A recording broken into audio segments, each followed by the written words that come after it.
ಇವತ್ತು ಎಷ್ಟು ದೈವಿಕ ಶಕ್ತಿ ಇದೆಯೋ ಅಷ್ಟೇ ನೆಗೆಟಿವ್ ಕೂಡ ಇರ್ತಕ್ಕಂಥದ್ದು. ಈ ಭೂತ ಪ್ರೇತ ಅಥವಾ ಈ ಒಂದು ಸರ್ವಗ್ರಹ ದೋಷ, ಗಾಳಿ ಸೋಂಕು ಬಡಿತಗಳಿಗೆ ಒಳಗಾದಂಥವರು ಯಾವಾಗಲೂ ಕೂಡ ಒಂಟಿಯಾಗಿ ಇರಲಿಕ್ಕೆ ಇಚ್ಛಿಸ್ತಾರೆ. ಆಹಾರದ ಮೇಲೆ ಆಸಕ್ತಿ ಇರೋದಿಲ್ಲ. ಯಾವಾಗಲೂ ಒಂದು ಕೊಠಡಿಯನ್ನು ಸೇರಿದ್ರೆ ಅಲ್ಲಿಂದ ಹೊರ ಬರೋದಿಲ್ಲ. ಹೆಚ್ಚು ಜನರನ್ನು ಒಟ್ಟಿಗೆ ಬೆರೆಯುವಂತಹ ವ್ಯವಸ್ಥೆ ಇರೋದಿಲ್ಲ. ಆ ಒಂದು ಕೆಲವು ಆತ್ಮಗಳಿಗೆ ಮೋಕ್ಷ ದೊರಕದೇ ಇದ್ದಂತಹ ಸಂದರ್ಭದಲ್ಲಿ ಆ ಕುಟುಂಬದ ಒಂದು ಪ್ರೀತಿ ಪಾತ್ರರೊಟ್ಟಿಗೆ ಅವರ ಸಂಬಂಧ ಇರ್ತದೆ. ಸೊ ಯಾವುದೋ ದೈವಿಕ ಸಂಚಾರ ಆಗ್ತಾ ಇದೆ ಅಂದರೆ ಅಲ್ಲಿ ನೀವು ನಿಲ್ಲಲಿಕ್ಕೆ ಸಾಧ್ಯವಾಗೋದಿಲ್ಲ. ಈ ಕೆಲವು ಬಾಣಂತಿಯರಿಗೆ, ಕೆಲವು ಸ್ತ್ರೀಯರಿಗೆ, ಮತ್ತು ಪ್ರಥಮ ಋತುಮತಿಯಾಗಿರ್ತಕ್ಕಂತಹ ಹೆಣ್ಣು ಮಕ್ಕಳಿಗೆ, ಸೊ ಇಂತಹ ಸಂದರ್ಭಗಳಲ್ಲಿ ಈ ಶಕಗಳು ಬೇಗ ಆವರಿಸ್ಕೊಳ್ಳುವಂತಹ ಸೂಚನೆಗಳಾಗಿರ್ತದೆ. ನಮಸ್ತೆ ವೀಕ್ಷಕರೇ, ನಾನು ನಿಮ್ಮ ಮೈಸೂರಿನ ಶ್ರೀನಿವಾಸನ್. ವೀಕ್ಷಕರೇ, ಸಾಮಾನ್ಯವಾಗಿ ಇವತ್ತೊಂದು ದಿನ ನೀವು ಕೇಳ್ಬೋದು, ಗುರುಗಳೇ ಈ ನೆಗೆಟಿವ್ ಎನರ್ಜೀಸ್ ಹೇಗೆ ಅಂತ.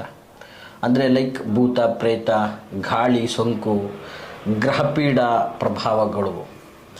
ಸಾಮಾನ್ಯವಾಗಿ ನೋಡಿ, ಇವತ್ತು ಎಷ್ಟು ದೈವಿಕ ಶಕ್ತಿ ಇದೆಯೋ ಅಷ್ಟೇ ನೆಗೆಟಿವ್ ಕೂಡ ಇರ್ತಕ್ಕಂಥದ್ದು. ನೋಡಿ, ವಿಶೇಷವಾಗಿ ಈ ಭೂತ ಪ್ರೇತ ಅಥವಾ ಈ ಒಂದು ಸರ್ವಗ್ರಹ ದೋಷ, ಗಾಳಿ ಸೋಂಕು ಬಡಿತಗಳಿಗೆ ಒಳಗಾದಂಥವರು ಹೇಗೆ ನಾವು ತಿಳ್ಕೋಬೇಕು ಅನ್ನೋದು ಮೊದಲನೇ ಪ್ರಶ್ನೆ ಆಗ್ತದೆ.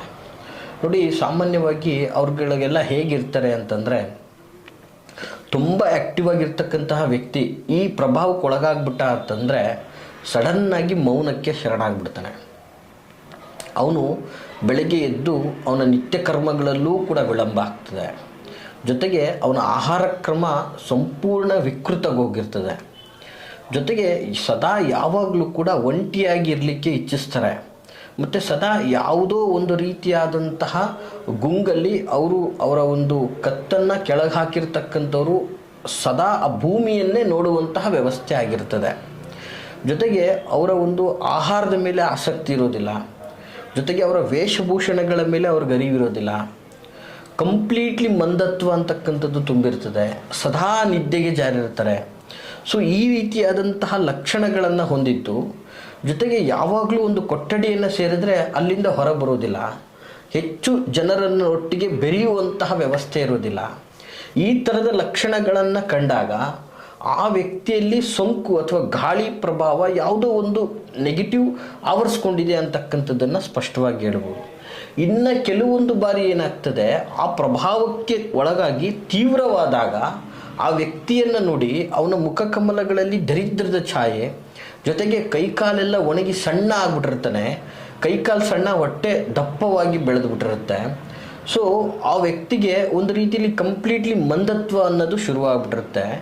ಸಾಮಾನ್ಯವಾಗಿ ಕೆಲವರಲ್ಲಿ ಈ ಗಾಳಿ ಸೋಂಕು, ಭೂತ ಪ್ರೇತ ಅನ್ನುವಂತಹದ್ದು ಬೇಗ ಆವರಿಸ್ಕೊಂಡ್ಬಿಡುತ್ತೆ. ಯಾವ ರೀತಿ ಅಂತಂದರೆ, ಮೈಯಲ್ಲಿ ಅವ್ರಿಗೆ ಆಗ್ತಾ ಇರುವಂಥ ಸಂಕಷ್ಟಗಳನ್ನು ಯಾರ ಹತ್ರನೂ ಕೂಡ ಅವ್ರು ಹೇಳ್ಕೊಳ್ಳೋಕೆ ಸಾಧ್ಯ ಇಲ್ಲ. ಲೈಕ್ ಇದು ಒಂದು ರೀತಿಯಲ್ಲಿ ಆತ್ಮಗಳ ಕಾಡಾಟನೂ ಕೂಡ ಆಗ್ಬಿಡ್ತದೆ. ಕೆಲವೊಂದು ಬಾರಿ ಕೆಲವು ಕುಟುಂಬಗಳಲ್ಲೇ ಅನಿರೀಕ್ಷಿತ ಆಘಾತಗಳಿಂದ, ಅಪಘಾತಗಳಿಂದ ವಯಸ್ಕರಲ್ಲೇ ಒಂದಷ್ಟು ಮೃತರಾಗಿರ್ಬೋದು, ಅಥವಾ ನಾನಾ ರೀತಿಯಾದಂತಹ ಒಂದು ಮಧ್ಯ ವಯಸ್ಕರಲ್ಲಿ ಆಗಿರ್ತಕ್ಕಂತಹ ಅಪಘಾತಗಳು ಆ ಒಂದು ಕೆಲವು ಆತ್ಮಗಳಿಗೆ ಮೋಕ್ಷ ದೊರಕದೇ ಇದ್ದಂತಹ ಸಂದರ್ಭದಲ್ಲಿ ಆ ಕುಟುಂಬದ ಒಂದು ಪ್ರೀತಿ ಪಾತ್ರರೊಟ್ಟಿಗೆ ಅವರ ಸಂಬಂಧ ಇರ್ತದೆ, ಅಥವಾ ಅವರ ಆತ್ಮೀಯ ಮಿತ್ರರೊಟ್ಟಿಗೆ ಸಂಬಂಧಗಳು ಸೃಷ್ಟಿಯಾಗ್ತದೆ. ಜೊತೆಗೆ ಕೆಲವೊಂದು ಬಾರಿ ಏನಾಗ್ತದೆ, ನಿರ್ಜಲ ಪ್ರದೇಶಗಳಲ್ಲಿ, ಸಾಮಾನ್ಯವಾಗಿ ಇದನ್ನು ಬಹಳ ನೋಡಿದ್ದೀವಿ ನಾವು. ಕೆಲವು ನಿರ್ಜಲ ಪ್ರದೇಶಗಳಲ್ಲಿ 120 ಮನೆಗಳಿರ್ತದೆ. ಸೊ ಮನೆಗೆ ಸಂಪೂರ್ಣವಾದಂತಹ ಒಂದು 4 ಭಾಗಗಳಿಂದನೂ ಕೂಡ ಒಂದು ಗಾಳಿಯ ಸಂಚಾರ ಹೆಚ್ಚಾಗಿರ್ತದೆ. ಸೊ ಇಂತಹ ಸಂದರ್ಭಗಳಲ್ಲೂ ಕೂಡ ನೆಗೆಟಿವ್ ಅನ್ನೋದು ಇಡೀ ಕುಟುಂಬ, ಮನೆಯ ವ್ಯವಸ್ಥೆಯನ್ನು ಆವರಿಸ್ಕೊಂಡಿರುತ್ತೆ. ಯಾವಾಗ ಈ ಒಂದು ದುಷ್ಟ ಗ್ರಹ ಬಾಧೆಗಳು ಆಗಿರ್ಬೋದು, ದುಷ್ಟ ತಂತ್ರಗಳು ಅಥವಾ ದೈವಿಕ ಪ್ರಭಾವಗಳಿಗಿಂತ ಹೆಚ್ಚಾಗಿ ಈ ಬಾಧೆಗೆ ಒಳಗಾಗಿರ್ತಕ್ಕಂತಹ ಮನೆಯಲ್ಲಿ ಸುಖ ಸಂತೋಷ ಅನ್ನೋದು ನಾಶ ಆಗಿರ್ತದೆ. ನೆಮ್ಮದಿಯ ವಾತಾವರಣ ಇರೋದಿಲ್ಲ. ಧನಧಾನ್ಯಾದಿಗಳು ಹಾಗೆ ಹರಿದೋಗ್ತಾ ಇರ್ತದೆ, ನಿಲ್ಲೋದಿಲ್ಲ. ಕುಟುಂಬದಲ್ಲಿ ಒಬ್ಬರಿಗೊಬ್ಬರಿಗೆ ನಾನಾ ಥರದ ಸಂಕಷ್ಟಗಳು ಎದುರಾಗ್ತಾ ಇರುತ್ತೆ. ಜೊತೆಗೆ ನೋಡಿ, ಇದರಲ್ಲಿ 3-4 ವಿಧದಲ್ಲಿ ಇದೆ ನೋಡಿ. ಸರ್ವ ವಿಧದ ಗ್ರಹ ಬಾಧೆಗಳು ಅಂದರೆ ಅದು ನಿಮ್ಮ ಪೂರ್ವ ನಿಯೋಜಿತವಾದಂತಹ ಕರ್ಮಗಳಿಂದ ಉಂಟಾಗಿರ್ತಕ್ಕಂತಹ ಬಾಧೆಗಳಾಗಿರ್ತದೆ. ಅಂದರೆ ಲೈಕ್ ಈ ಪಿತೃದೋಷದಂತಹ ಸಮಸ್ಯೆಗಳು ಅಂತ ಹೇಳ್ಬೋದು. ಮತ್ತು ಈ ಭೂತ ಪ್ರೇತವಾದಂಥದ್ದು ಅಂತಂದರೆ ನೀವು ಯಾವುದೋ ಒಂದು ನಿರ್ಜಲ ಪ್ರದೇಶಗಳಲ್ಲಿ ಯಾವುದೋ ಒಂದು ವ್ಯವಸ್ಥೆಯನ್ನು ನೋಡಿ ಹೆದರಿರ್ತೀರ. ಸೊ ಅದು ನಿಮಗೆ ಒಂದು ಗಾಳಿ ಬಡ್ದಂಗೆ ಆಗಿರ್ತದೆ. ಲೈಕ್ ಅದು ಗಾಳಿ ಶಕ ಅಂತ ಹೇಳ್ಬೋದು. ಎಷ್ಟು ಆ್ಯಕ್ಟಿವ್ ಆಗಿದ್ದಂಥ ವ್ಯಕ್ತಿ ಒಂದೇ ಸಲ ಗರ ಬಡ್ದಂತರ ನಿಂತ್ಕೊಂಡ್ಬಿಡ್ತೀರ. ಸೊ ಅದು ಒಂದು ಗಾಳಿ ಶಕವಾಗಿ ನಿಂತಿರ್ತದೆ. ಜೊತೆಗೆ ಭೂತ ಪ್ರೇತವಾದಂಥದ್ದು ಅಂತಂದರೆ ಆತ್ಮಗಳು ನಿಮ್ಮಲ್ಲಿ ಸಂಚಾರವನ್ನು ಮಾಡಿದಾಗ ಅವು ನಿಮಗೆ ತೊಂದರೆಯನ್ನು ಸೃಷ್ಟಿ ಮಾಡ್ತಾ ಇರ್ತದೆ. ಸೊ ಹೀಗಾಗಿ ಎಲ್ಲಿ ಹೋದರೂ ಕೂಡ ಎಲ್ಲಿ ಬಂದರೂ ಕೂಡ ಯಾವುದೇ ಥರದ ಒಂದು ವಿಶೇಷವಾಗಿ ಶಬ್ದಗಳನ್ನು ಕಂಡಾಗ ನಿಮ್ಮಲ್ಲಿ ಆ ಸೂಕ್ಷ್ಮ ಶಕ್ತಿ ಜಾಗೃತಗೊಳ್ಬಿಡ್ತದೆ. ಸೊ ಯಾವುದೋ ದೈವಿಕ ಸಂಚಾರ ಆಗ್ತಾ ಇದೆ ಅಂದರೆ ಅಲ್ಲಿ ನೀವು ನಿಲ್ಲಲಿಕ್ಕೆ ಸಾಧ್ಯವಾಗೋದಿಲ್ಲ. ಆ ಸಂದರ್ಭಗಳಲ್ಲಿ ನಿಮ್ಮಲ್ಲಿ ಆ ಒಂದು ವೇವ್ಸ್ ಕ್ರಿಯೇಟ್ ಆಗಿಬಿಡ್ತದೆ. ಸೊ ಹಾಗಾಗಿ ನಿಮ್ಮಲ್ಲೇ ಒಂದು ವಿಕೃತವಾದಂತಹ ಒಂದು ಮನಸ್ಥಿತಿ ಕ್ರಿಯೇಟ್ ಆಗಿಬಿಡುತ್ತದೆ, ಒಂದು ವ್ಯವಸ್ಥೆ ಸೃಷ್ಟಿ ಆಗಿಬಿಡುತ್ತದೆ. ಹಾಗಾಗಿ ನೀವು ಬಾಧೆಗೆ ಒಳಗಾಗ್ಬಿಟ್ಟಿರ್ತೀರ. ಎಷ್ಟೋ ಇದು ನೋಡಿ, ಸಹಜವಾಗಿ ಬಹಳ ಸಲ ಅಬ್ಸರ್ವ್ ಮಾಡಿರುವಂಥ ಪ್ರಕಾರದಲ್ಲಿ ಈ ಕೆಲವು ಬಾಣಂತಿಯರಿಗೆ, ಕೆಲವು ಸ್ತ್ರೀಯರಿಗೆ, ಮತ್ತು ಪ್ರಥಮ ಋತುಮತಿಯಾಗಿರ್ತಕ್ಕಂತಹ ಹೆಣ್ಣು ಮಕ್ಕಳಿಗೆ, ಮತ್ತು ಸಹಜವಾಗಿ ಇದು ಯಾವುದಾದ್ರೂ ಒಂದು ನಿರ್ಜಲ ಪ್ರದೇಶದಲ್ಲಿ ಬಹಳ ಒಂದು ಸುಂದರವಾದಂತಹ ವ್ಯವಸ್ಥೆಗೆ ಹೋದಂತಹ ಸಂದರ್ಭಗಳಲ್ಲಿ, ಸೊ ಇಂತಹ ಸಂದರ್ಭಗಳಲ್ಲಿ ಈ ಶಕಗಳು ಬೇಗ ಆವರಿಸ್ಕೊಳ್ಳುವಂತಹ ಸೂಚನೆಗಳಾಗಿರ್ತದೆ. ವೀಕ್ಷಕರೇ, ಇಂತಹ ಸಮಸ್ಯೆಗಳು ನಾವು ಕೆಲವೊಂದು ವ್ಯವಸ್ಥಿತವಾದ ರೀತಿಯಲ್ಲಿ ನೋಡಿದ್ದೀವಿ. ನೀವು ಕೂಡ ನಾನಾ ಒಂದು ವಿಧದಲ್ಲಿ ನೋಡಿರ್ತೀರ. ಸೊ ಈ ಥರದ ಸಮಸ್ಯೆಗಳಲ್ಲಿ ಬಳಲ್ತಾ ಇರುವಂಥವ್ರು ಏನು ಮಾಡಬೇಕು ನೋಡಿ. ಇಂತಹ ಪ್ರಾಬ್ಲಮ್ಗಳು ಯಾರೆಲ್ಲ ಅನುಭವಿಸ್ತಾ ಇರ್ತೀರಿ, ಅವ್ರ ಕುಟುಂಬದಲ್ಲಿ ಪಾಪ ತಂದೆ ತಾಯಿಗೆ ನನ್ನ ಮಗಳು ಯಾವಾಗಲೂ ಸದಾ ಮೌನ, ಏನು ಅವಳ ವಾತಾವರಣನೇ ಸರಿಯಾಗಿ ಗೊತ್ತಾಗ್ತಾ ಇಲ್ಲ, ಸರಿಯಾಗಿ ಊಟ ಮಾಡ್ತಾ ಇಲ್ಲ, ಯಾವಾಗಲೂ ರೂಮ್ ಸೇರಿದ್ರೆ ರೂಮ್ ಬಿಟ್ಟು ಈಚೆನೇ ಬರೋದಿಲ್ಲ, ಆರೋಗ್ಯ ಸ್ಥಿತಿ ದಿನೇ ದಿನೇ ಕ್ಷೀಣಿಸ್ತಾ ಇದೆ. ಹಿಂಗಿದ್ದಂಥ ಸಂದರ್ಭಗಳಲ್ಲಿ ಅವರಲ್ಲಿ ಒಂದು ಸಂಚಾರ ಆಗ್ತಾ ಇದೆ ಅನ್ನೋದೇ ಇವ್ರಿಗೆ ಅರಿವು ಆಗೋದಿಲ್ಲ.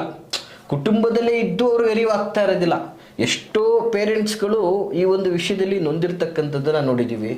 ಇದರಿಂದಾಗಿ ಅವರ ಒಂದು ಬೆಳವಣಿಗೆ ಅನ್ನೋದೇ ನಾಶ ಆಗ್ಬಿಟ್ಟಿರ್ತದೆ.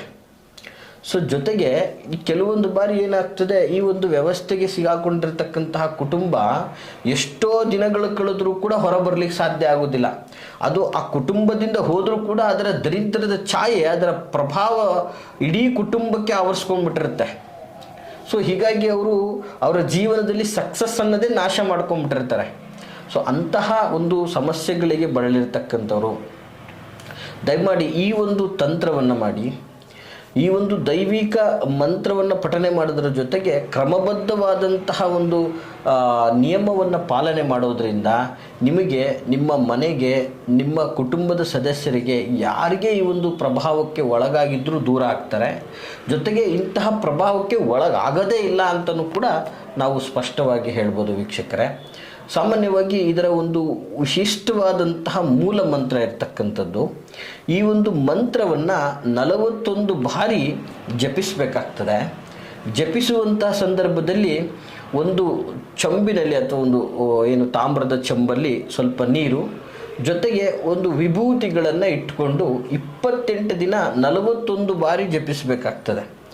ಯಾರು ಈ ರೀತಿ ಜಪಿಸಿ ಈ ಮಂತ್ರವನ್ನು ಸಿದ್ಧಿ ಮಾಡ್ಕೊಳ್ತಾರೋ, ಆ ಮಂತ್ರ ಸಿದ್ಧಿ ಆದ ನಂತರ ಯಾರಿಗೆಲ್ಲ ಈ ಒಂದು ಸಮಸ್ಯೆಗಳಿರ್ತದೆ ಅವರ ಬಳಿ ಅಥವಾ ಅವರನ್ನ ಕೂರಿಸಿ ಈ ಮಂತ್ರವನ್ನು ಪಠನೆ ಮಾಡಿ ಆ ನೀರನ್ನು ಅವ್ರಿಗೆ ಚಿಮುಕಿಸಿ ಆ ವಿಭೂತಿಯನ್ನು ಅವರಿಗೆ ಹಚ್ಚುವುದರಿಂದ ಅವರು ಈ ಬಾಧೆಯಿಂದ ದೂರ ಹೋಗ್ತಾರೆ.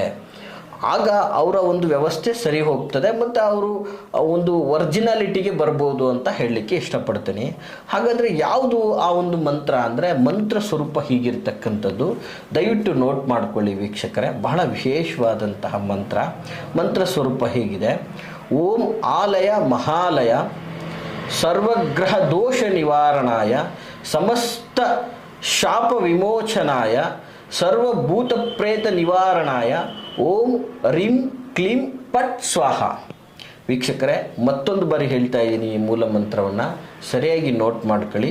ಓಂ ಆಲಯ ಮಹಾಲಯ ಸರ್ವಗ್ರಹ ದೋಷ ನಿವಾರಣಾಯ ಸಮಸ್ತ ಶಾಪ ವಿಮೋಚನಾಯ ಸರ್ವಭೂತ ಪ್ರೇತ ನಿವಾರಣಾಯ ಓಂ ರೀಂ ಕ್ಲೀಂ ಪಟ್ ಸ್ವಾಹ. ಈ ಮಂತ್ರವೊಂದನ್ನು ಸರಿಯಾಗಿ 41 ಬಾರಿ ವಿಶೇಷವಾಗಿ 28 ದಿನಗಳ ಕಾಲ ಪಠನೆ ಮಾಡಿ, ನಂತರ ಆ ಒಂದು ವಿಭೂತಿ ಅಥವಾ ನೀರನ್ನು ಯಾರು ಬಾಧೆಗೊಳಗಾಗಿರ್ತಾರೆ ಅದಕ್ಕೆ ಚಿಮುಕಿಸಿ ಅದರಿಂದ ಹೊರ ಬರ್ತಾರೆ. ಜೊತೆಗೆ ತೀವ್ರವಾದಾಗ ವಿಭೂತಿಯನ್ನು ನೀರಿನಲ್ಲಿ ಹಾಕಿ ಆ ನೀರಿಂದ ಅವರಿಗೆ ಸ್ನಾನವನ್ನು ಮಾಡಿಸಿ. ಹೀಗೆ ಮಾಡೋದ್ರಿಂದ ಸರ್ವ ವಿಧದ ಗ್ರಹದೋಷ ಜೊತೆಗೆ ಭೂತ ಪ್ರೇತ ಗಾಳಿ ಇಂತಹ ನೆಗೆಟಿವ್ ಎನರ್ಜಿಯಿಂದ ತುತ್ತಾಗದೆ ಹೊರಗಡೆ ಬರ್ಬೋದು ಅಂತ ಹೇಳ್ಬೋದು. ಜೊತೆಗೆ ಕುಟುಂಬದಲ್ಲೇ ಈ ಒಂದು ಸಮಸ್ಯೆಗೆ ಭಯದಿಂದ ನಿರ್ಜಲ ಮನೆಗಳಲ್ಲಿ ವಾಸಿಸ್ತಾ ಇರತಕ್ಕಂಥವ್ರು, ನಿರ್ಜಲ ಪ್ರದೇಶದಲ್ಲಿ ಒಂಟೊಂಟಿಯಾಗಿ ಬದುಕ್ತಾ ಇರತಕ್ಕಂಥವ್ರು ಆತಂಕ ಪಡುವಂಥ ಅಗತ್ಯ ಇಲ್ಲ. ಈ ಮಂತ್ರವನ್ನು ಒಂದು ಭುಜಪತ್ರೆಯಲ್ಲಿ ಬರೆದು ನಿಮ್ಮ ಮನೆಯ ದೇವರ ಮನೆಯಲ್ಲಿ ಇಡಿ ಸಾಕು. ಯಾವುದೇ ನೆಗೆಟಿವ್ ಎನರ್ಜಿ ಕೂಡ ನಿಮ್ಮ ಮನೆ ಒಳಗೆ ಪ್ರವೇಶ ಆಗೋದಿಲ್ಲ ಅಂತ ಹೇಳ್ತಾ, ತಮಗೆಲ್ಲ ಈ ಮಾಹಿತಿ ಇಷ್ಟವಾಗಿದೆ ಅಂತ ತಿಳ್ಕೊಳ್ತೀನಿ. ದಯಮಾಡಿ ಎಲ್ಲರೂ ಈ ವಿಡಿಯೋನ ಲೈಕ್ ಮಾಡಿ, ಜೊತೆಗೆ ಹೆಚ್ಚಿನ ಸಂಖ್ಯೆಯಲ್ಲಿ ಶೇರ್ ಮಾಡಿ ಅಂತ ಹೇಳ್ತಾ, ಎಲ್ರಿಗೂ ಒಳ್ಳೆಯದಾಗಲಿ ವೀಕ್ಷಕರೇ. ಹಾಗೆ ಯಾರೆಲ್ಲ ನಿಮ್ಮ ವೈಯಕ್ತಿಕ ವಿಚಾರಗಳನ್ನು ಹಂಚ್ಕೋಬೇಕು ಅಂತ ಇದ್ದೀರಾ, ವಿಡಿಯೋದಲ್ಲಿ ಕಾಣ್ತಾ ಇರುವಂತಹ ಸಂಖ್ಯೆಗೆ ಕರೆ ಮಾಡಿ ಅಂತ ಹೇಳ್ತಾ, ಎಲ್ರಿಗೂ ಒಳ್ಳೆಯದಾಗಲಿ. ನಮಸ್ಕಾರ.